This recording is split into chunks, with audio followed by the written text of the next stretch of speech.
Hi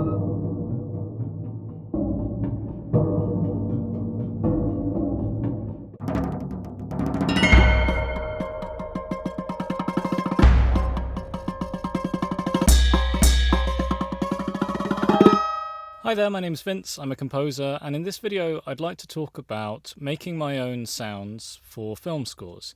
I'm talking about non-traditional elements of a piece of music that might sound reminiscent of a real acoustic instrument, but are actually something custom made, something a little bit different, a little bit quirky, that's going to give a twist to maybe what's otherwise a conventional piece of music. Or it could be that these sounds are coming as part of a palette of original design sounds that are going to create a little sound world for the piece that I'm working on. You might have noticed that my channel's been quite quiet recently, and that's because I enrolled on the master's course at the National Film and Television School in the UK, and so I've been really busy writing loads of music, working on loads of projects, meeting loads of cool people, and these tracks just represent a tiny fraction of what I've been up to.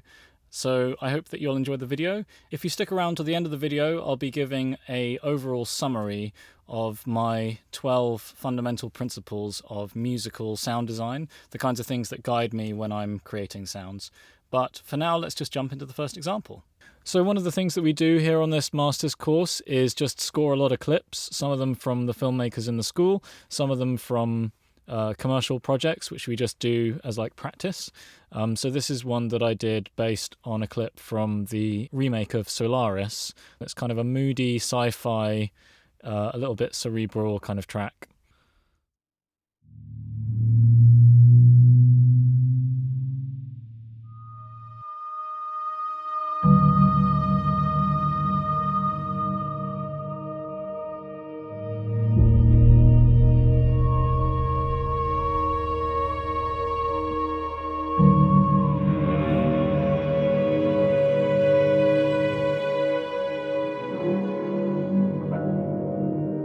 I'll just skip ahead slightly.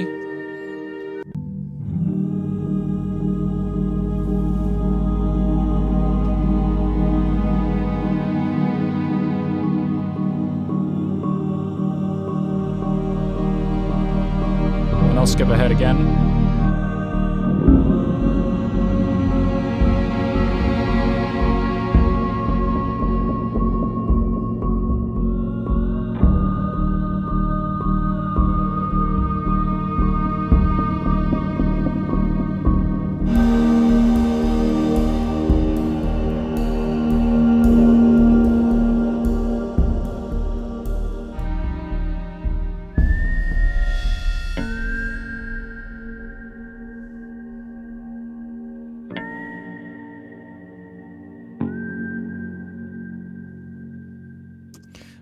We've got this Wales element.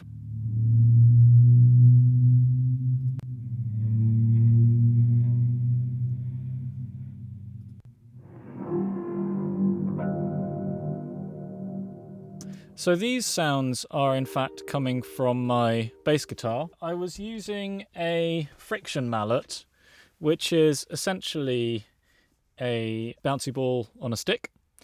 And I made it myself, and you basically just kind of rub the strings of the bass. When I was starting this track, I just started away from the computer, just messing around with the bass plugged in, trying different things, playing around with the tuning, and at the back of my mind I had this sort of vague atmosphere idea of the tone that I wanted to convey. And so I was very much being guided by that. And then I sort of recorded some improvisation and sort of chopped it up and found that the track sort of grew out of that. That was one of the first sounds I came up with. So that's just all there being captured at the source. It's a really nice sound. And I'm kind of using it like a gong.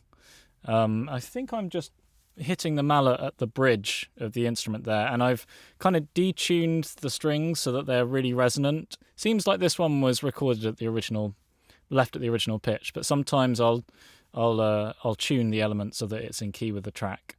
And then I've just added a slight enhancement with EQ to take away the top end and some space blender, which is my preferred dispersion delay. It's very good. It's very kind of neutral sounding. It's like a really good way to make something sound quite big without overly being characteristic of a space. You've obviously got a whistle. I'm a big advocate of just using whatever you have in combination with the strings and the whistle. Let's have a listen.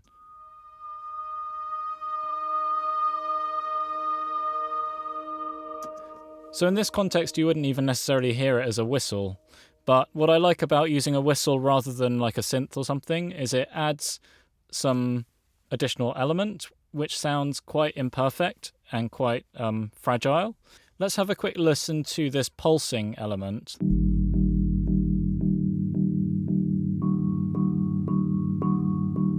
So it starts off one sound and then it kind of develops a little bit.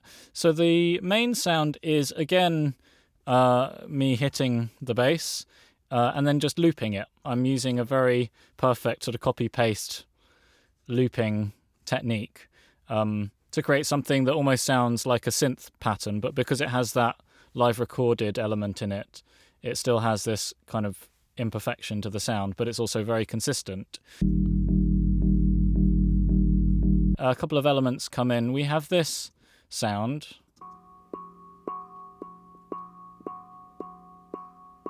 which is actually a tongue drum, which I'm playing with a mallet. But it's just a metallic drum that's designed for making sort of chime-like sounds.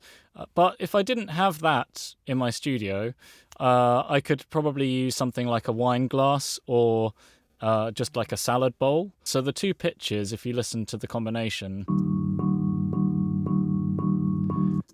part of the reason to me they sound like one sound is because there's a kind of relationship between those two pitches where it almost sounds like you could be hitting one thing and just the harmonic resonance is producing those two pitches. And then finally you have a synth bass, which is a bit more traditional,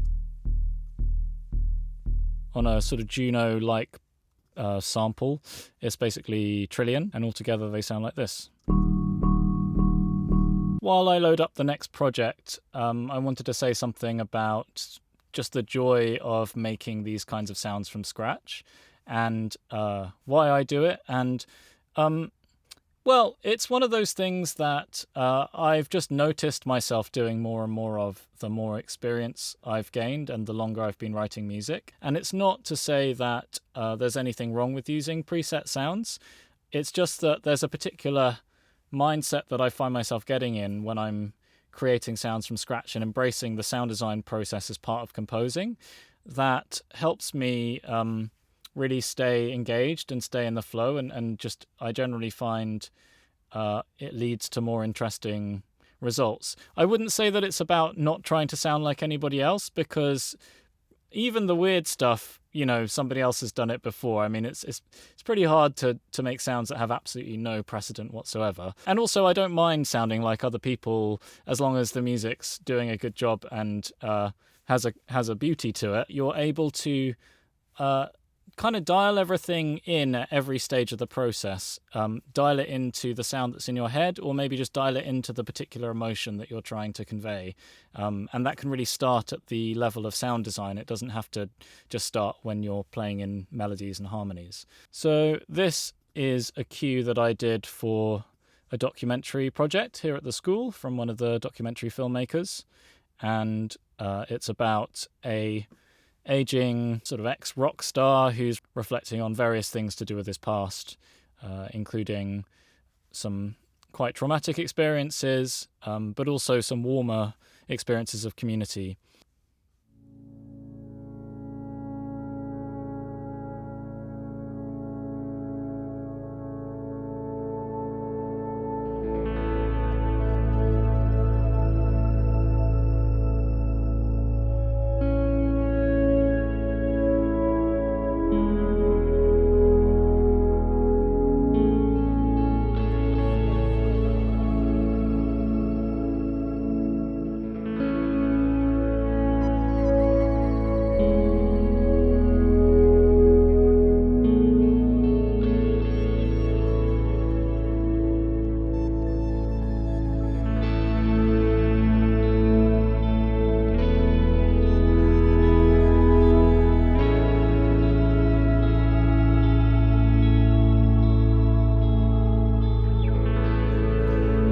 This one's a bit more of a traditional sound in a way.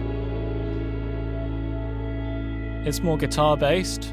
Nevertheless, there are still some elements which are quite carefully crafted, which were very bespoke for this project. I'm a bit wary of using presets for this kind of thing, especially when it's kind of quite a personal story. There's a lot of fragility, and I just wanted to kind of take care of each ingredient in the track. Waffling aside, let's have a listen to this pad sound.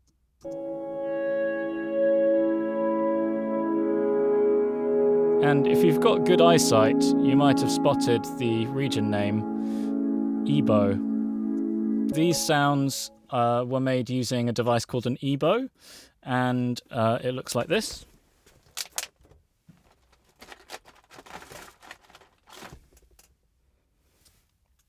There's a little blue light that goes on. It's a pretty inexpensive device. Basically, it's got a little electromagnet inside, I believe. When you hover it over a guitar string, it causes the string to vibrate without you having to pick it. It just starts to bloom and to resonate. I just recorded a lot of long notes using this technique, and the notes end up having quite a lot of instability and a lot of imperfection, which I liked. And I sort of was controlling how much the strings were resonating by holding it close and then moving it away as the sound was getting bigger. And then I put those long recordings into Logic's sampler to build a playable instrument. So let me just play that without any of the reverb so you can really hear what's going on.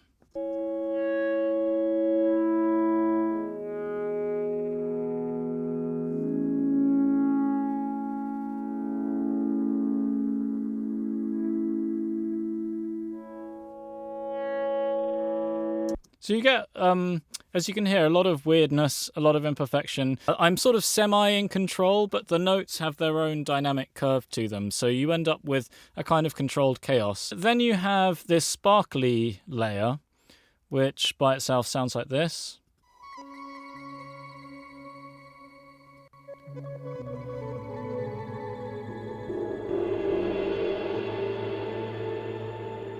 Just a few guitar notes being played through a special effect. It's called the crystallizer. It's essentially a kind of granular pitch shifting delay.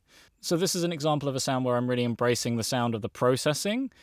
Oftentimes I find myself less of a fan of sounds that are overly processed, but because this is a guitar, in my head it's connected with just the world of guitar pedals and kind of I think there's a term called frippertronics. It's already a pre-established sound, and so it's kind of giving me those like connotations as well. So while I'm loading up the next project, I guess the takeaway from this little section is, well, maybe buy an EBO. I mean, we're not sponsored, but I guess the EBO is representative of another example of taking a traditional instrument and playing it in a slightly non-traditional way. One of the key advantages of performing something in the real world, something that actually has resonance and vibrates in the real world, is that then whatever you do will have the imprint of your performance and your expressiveness in that performance. And oftentimes in film music or scoring music, you want that. You don't want things to sound too perfect or too precise. You want the feeling that there's a human performer behind the sound, and that can help the listener empathize and connect with your music, or just connect with the character that they're seeing on screen, for example. Let me just play you a little section from this short animation that I scored. It's about this little character who gets subsumed by a big wave and then is pulled out by the parent. And so it sounds like this.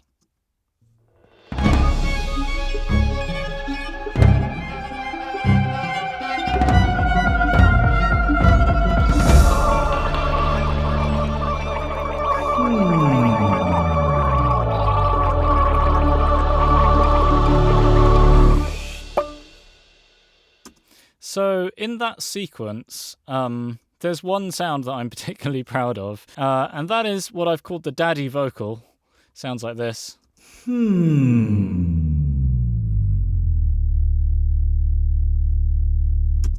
So what that is obviously my voice, and then blended with the sound of my synth, the Moog Sub 37 behind me, and just finding the right crossfade point and doing a pitch glide all the way down to that low bass note.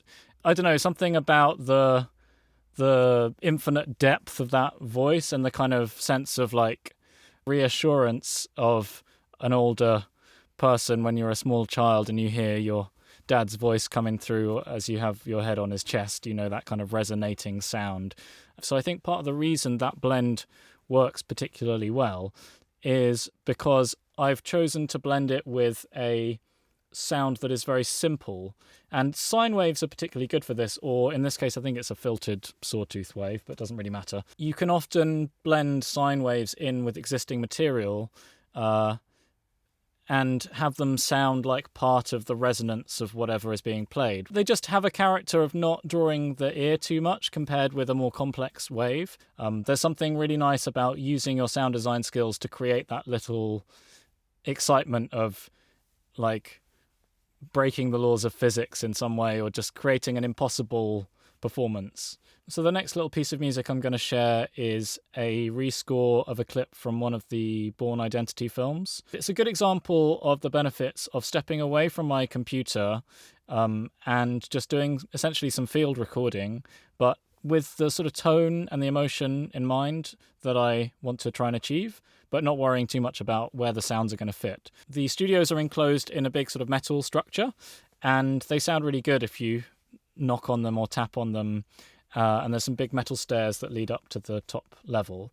And so I took a couple of contact mics, and I took all my box of mallets. So I have a big tub of mallets and various sticks here. With percussive sounds, what you're hitting the thing with is as important as the thing being hit. It was pretty much my first time using these contact mics. This is not a sponsorship or anything. I'm not saying that these are the best contact mics because I've not used many others or any others, but it's called the Cortado Mark III, and I got them because they're pretty indestructible.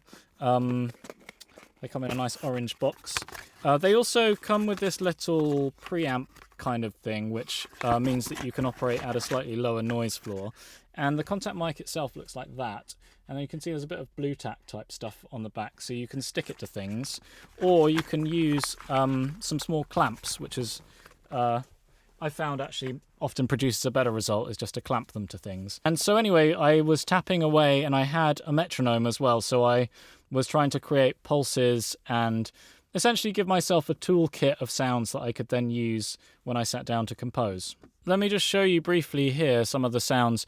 I just very quickly, after recording, kind of chopped up the sounds into what I thought would be useful things to have at my disposal. So we got some grooves. One of the things that I was trying to keep in mind was to move fairly quickly while I still had plenty of enthusiasm, and not to get too bogged down in producing perfect, trimmed and organised samples, because that's a whole, I don't know, it was a little bit out of my comfort zone doing this kind of speculative recording.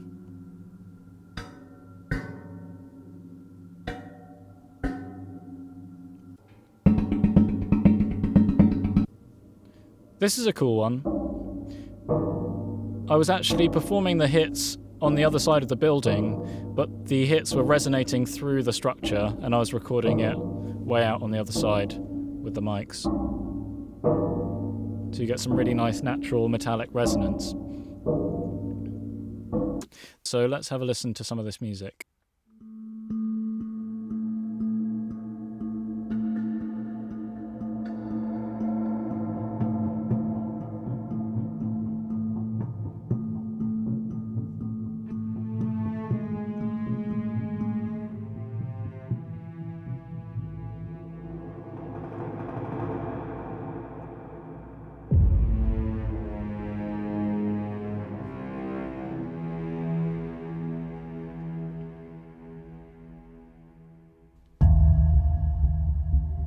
So pretty much all of the metallic sounds, and also this pad sound that you're hearing, this one, come from the Foley recordings.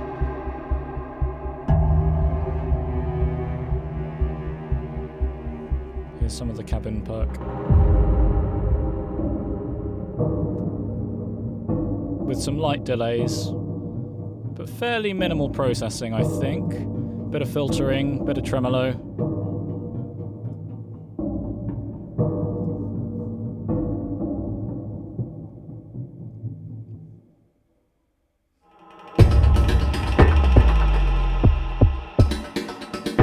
Again, all of those metal sounds.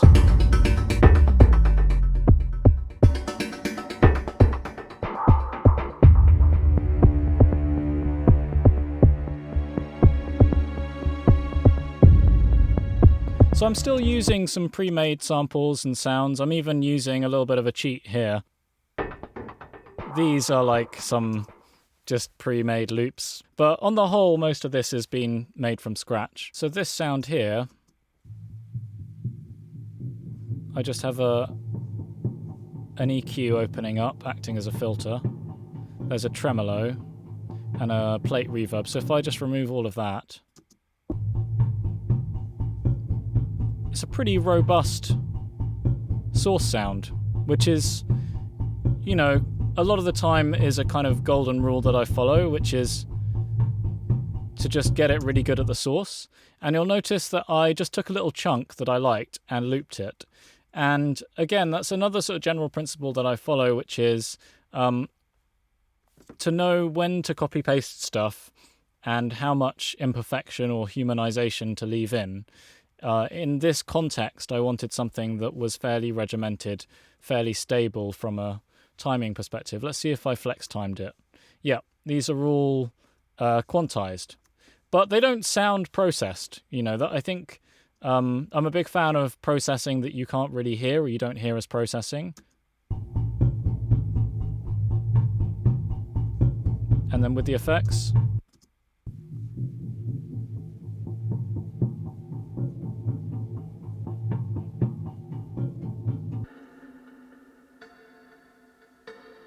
so here I'm using delays clearly as a way of adding extra notes to the pattern. So without it, it sounds like this.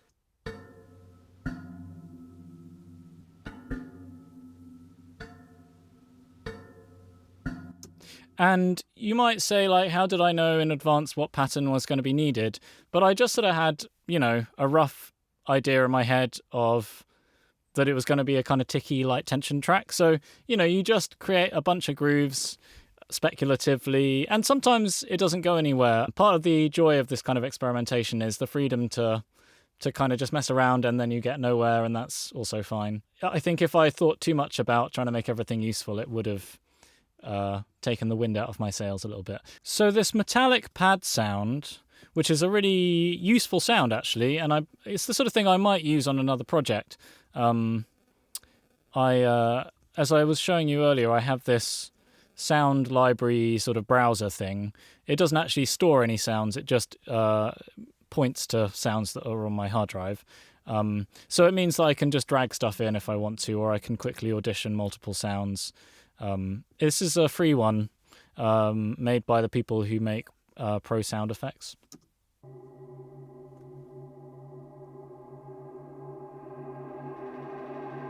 With a little bit of a roll in there.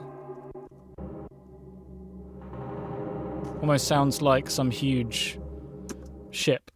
And obviously the reverb is a big part of the sound there. However, if we mute the reverb and we just listen to the original sound, it already has a kind of breadth to the sound. And it has movement as well. And so what's going on here is I'm using the granular setting in Serum 2, which is my sort of go-to all-purpose Swiss Army knife synthesizer.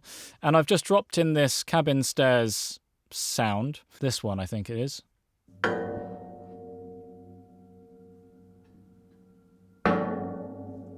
So it's just some hits. And then I'm essentially playing notes on my keyboard, and that's triggering little slices of audio that then crossfade into each other, which creates a more extended sound. So here there's a visual representation of which parts of the waveform are being sampled and played back. And then as we cross over this transient, we start to get little grains of that transient playing, which creates the sound of a roll. I believe Alchemy can do a similar thing, or if you have Omnisphere, that has a similar thing. So it's more about learning whatever you have and having the right source material. Obviously, having all of these tools like contact mics, like the computer, like the DAW, like my bass guitar and all these mallets and things like that, having all that gear is a real privilege. At the same time, I am a big believer in the beauty of working within creative limitations and constraints, using whatever tools and also whatever knowledge that you happen to have, and kind of maximizing that potential. And sometimes those limitations can be very helpful from a creative point of view. And also some of the coolest sounds can come from very simple, everyday things. Case in point is my next example, which features a Coke can. So this is a very beautiful hand-animated paper animation about these two characters, this old Chinese grandma and this rather narcissistic, self-obsessed young snail, or crab, sorry, not snail. And I had the privilege of doing some music, which is more like sound design, actually. So there's this sound, and then there's this, which I don't know if you recognised it, but has this kind of sound in there somewhere. And then there's a sort of fight scene that happens.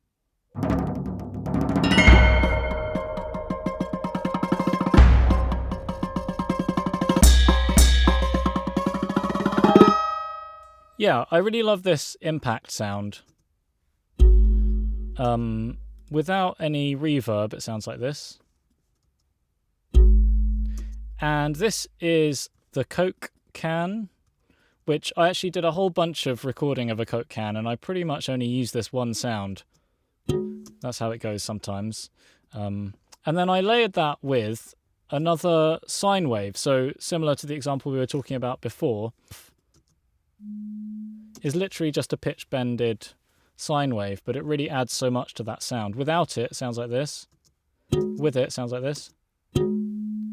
So it just allows that event to go on a bit longer. And then I just have a really simple bass sound, which I think is some kind of Omnisphere thing where I've literally rolled off all the top ends, so you almost don't hear any of the original sound. But the original sound is like this. But it had the right shape, the right attack, and the right amount of low end. And altogether they sound like this. So the mandolin features quite heavily in this score, if you can call it a score. And one of my favourite sounds sounds like this.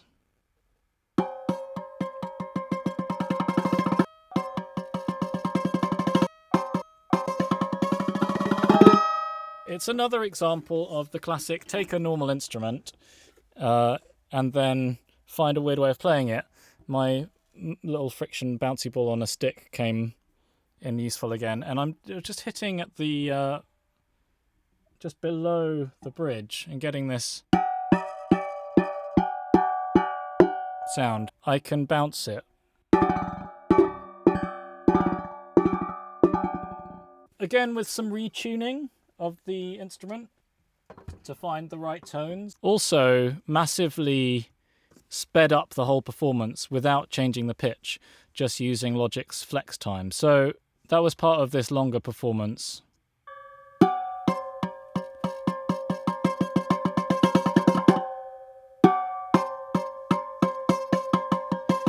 Logic has this great flex mode called slicing, which essentially just chops up the sound, and then when you squash it, all it's doing is taking those little chopped up bits of sound and crossfading them together. So it's not actually doing any stretching or squashing, it's just moving little clips of audio around, and so it results in a very clean type of time transform for this kind of context. What's cool about that sound to me is the fact that it could be live. And I'm hearing it as something that feels like it exists in the real world. There's this really cool plugin, which is free, called the Resonator by Kilohertz. It's part of their pack of free effects. And what this does is it listens to the incoming audio and then it just boosts a particular note's frequency, almost like a synthesizer. So I've brought it in just at the end here. Without it,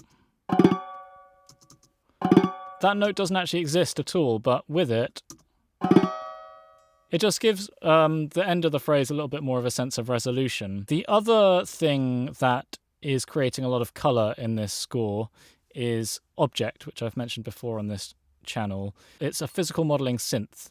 I got this nice sound out of it. So without the effects, it sounds like this. I won't go into detail how this plugin works, but if you're into physical modelling synthesis, this is, in my mind, one of the best to create interesting physically model-based sounds, especially for anything percussive. So I felt like I was working with a really good quality ingredient to begin with, but then I also added this delay, which I dialed in to be really spacey, which also just fits with the character of the sounds. I really like it when I can find an enhancement to a sound that really feels in the spirit of the original sound, if that makes sense. There's a certain clarity and simplicity that tends to come with that. And at the end of the day, it's about making the sounds be the most like themselves as possible. I have one final sound to show you, and this is hot off the press or straight out of the oven. It's a performance or a sound that I've created for another composer for their documentary project that they're working on, and it also uses Object as a resonator device, and this is a good example of what I think of as processing that doesn't sound like processing. I have this little simple guitar melody, which I didn't write, by the way.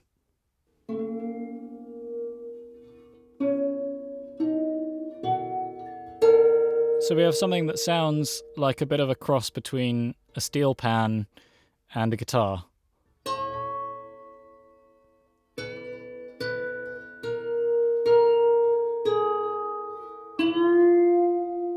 So to me, that sounds like one instrument. I couldn't tell you what that instrument is, but it sounds like one performance. You can hear the human behind it. It catches your ear as being a bit off-kilter, and that felt appropriate for the tone of the documentary. So what we have is actually two layers. We have a guitar layer, which is just me playing the nylon string.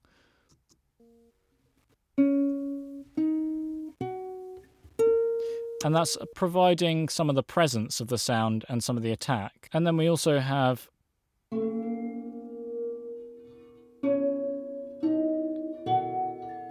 which still also contains a lot of attack, but has all of that metallic resonance. And all of that metallic resonance is virtual. So basically what's happening is the audio from the acoustic guitar is being fed into the sidechain input, and then that's going into, in fact, we can turn it around and I can show you. It's going into the external input via these wiggly cables. And then the resonances of that are being fed out. So that's a really fascinating and very relatively new thing for me to use as a creative tool. A way that you could achieve a similar sound would be using something like Logic's Space Designer or just any convolution reverb. So you can kind of get the properties of one sound kind of imprinted onto another sound. Let's just grab something from the sound library, like, I don't know, some flutes.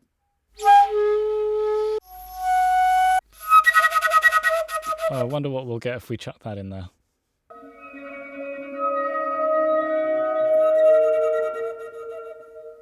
Whoa.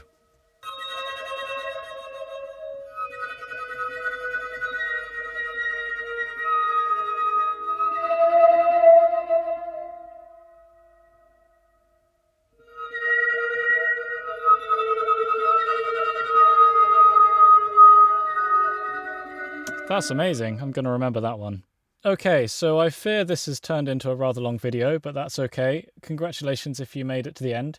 I thought I'd summarize by quickly running over my fundamental principles for creating sounds from scratch. Principle number 1, and there are 12 by the way, and I'll go as quickly as I possibly can.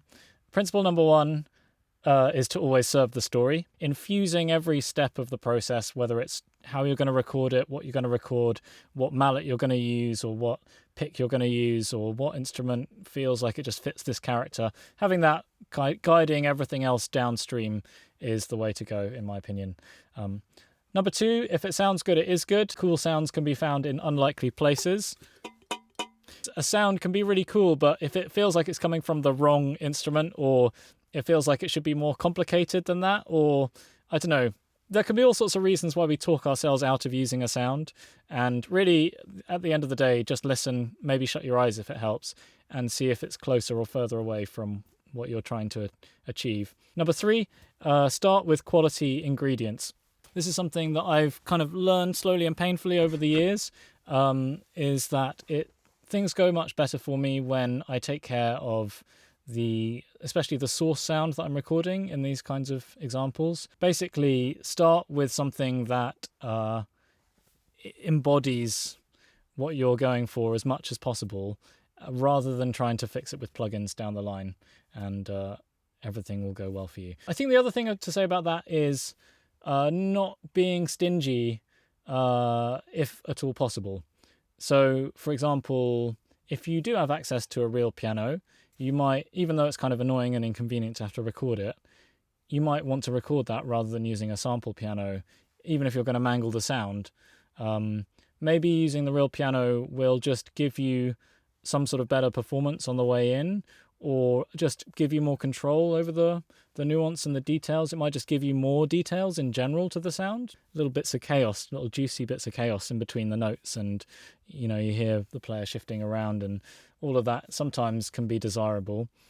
Or conversely, if you want something super clean, what tool are you going to use for that job? Next one, I've already mentioned, make everything the best version of itself.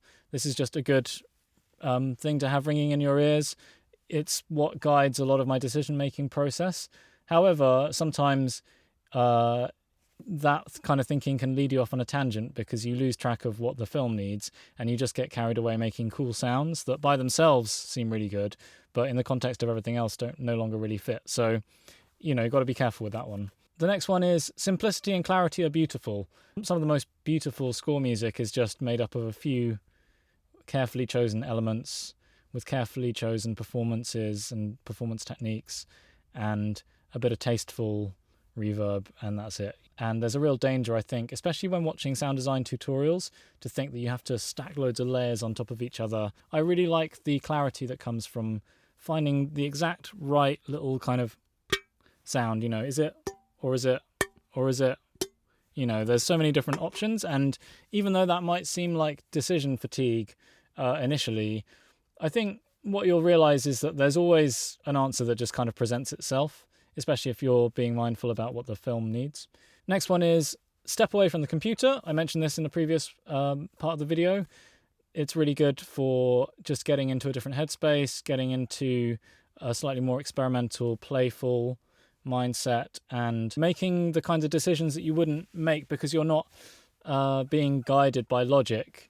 If you're stepping away from the computer, you're often just using your ears and interacting in the real world with an instrument or a synth or some strange object that you found in a junkyard. Being present and listening, and again, having the story at the back of your head, all of that can really help. Plus, it makes for a cool story when you're trying to sell your cue to a director.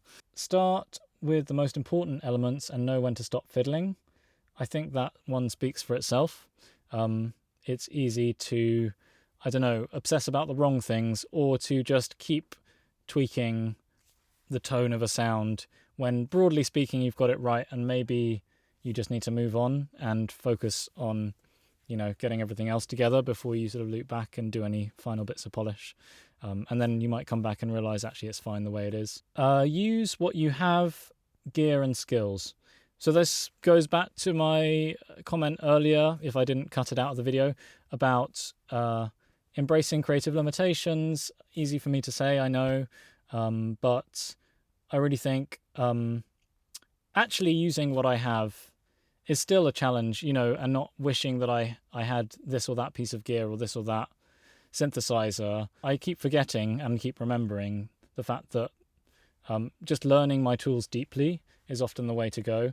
With Serum, for example, I've really gone into a lot more detail with that recently and discovered some incredible things about it and some incredible, beautiful sound design techniques that are possible that I just didn't know that I already had access to. So, and also, for example, using my voice as a sound source can feel a bit embarrassing. You got to just use what you have and, have faith. If it sounds good, it is good. So kind of pushing myself to do the things that I can actually do, even if I'm not the world's greatest singer or whatever. Be a human, but use the machine. So this is a comment about knowing when to embrace imperfection and variation in tuning or in timing, and when to put everything on the grid, when to copy paste, things that are very technologically precise. Having an instinct for when that energy is wanted in your track and when it feels like an intrusion. Get good at plausible processing.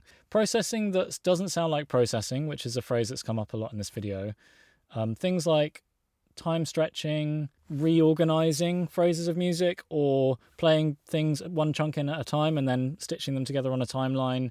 Stuff that when you hear the end result, it doesn't sound processed. Like you hear it and you think, oh, that could plausibly sound like a live performance.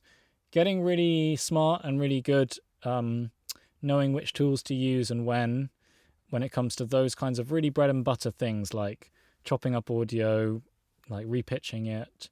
For example, Sound Shifter is my go-to pitch bending plugin. It's the cleanest that I've come across so far. So if I want to do a pitch shift and have it sound natural, I'll often use that. So it's kind of all of these little things that help you to get a really transparent and clean way of manipulating your sounds so that you can push them into odd terrains and do impossible performances, and all the good stuff that technology allows us to do. And then finally, be wary of presets and pre-made sounds. It's not a dig at people who get a lot out of using things like Omnisphere or Splice or all of these other tools that are like cinematic packages that you can kind of hold down a key or whatever and it comes out with stuff that sounds quite polished. I use all of those tools as well as all of the techniques that I've been demonstrating in this video. Yes, I sometimes use Splice. For me personally, it's easy to forget how much live recording can bring. Or not even live recording, even just taking a synth or a sample synth bass line and putting just the right envelope on it so that it goes in just the right way and really dialing that in, and then adding a distortion and really dialing that in and really taking care of every aspect of the sound and knowing what every step does. It also enhances how you use preset sounds and pre-made sounds because you understand the different ingredients that go into that sound. And if you really like a pre-made sound, but there's something about it that doesn't quite work for you, you can easily recreate a sound yourself using your knowledge of synthesis, which I haven't really gone into in this video, or live recording, or just different kinds of processing. For me personally, a certain kind of laziness can creep in where I am composing and then I know that I want like a plucky bass sound, so I'll just load up the plucky bass preset from my library of like saved channel strips or whatever in Logic, and I'll just kind of go, oh, that's good enough, and then I'll move on. And what dialing in sounds from scratch forces me to do is take care of the details in a way that might not happen if I'm using a lot of presets or if I'm using like a template that has preloaded sounds especially. So there's all sorts of benefits that come as a byproduct to creating your own sounds. And also, more importantly, there's a whole world of joyful exploration that comes from that too. So I hope you found this a useful or entertaining video. Let me know if you have any fundamental sound design principles that you want to share in the comments. And I'll see you on the next video. Happy composing.